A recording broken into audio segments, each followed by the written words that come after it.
Jadi di sini aku mau klarifikasi. Aku mau minta maaf sama teman-teman semua tentang persoalan itu. Kayak semua itu terjadi gitu aja. Sumpah aku juga nggak nyangka bakal jadi kayak gini, kayak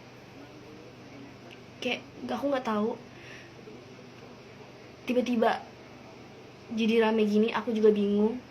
Aku disuruh klarifikasi, padahal aku nggak salah. Karena beda orang, mohon maaf, beda server bunda.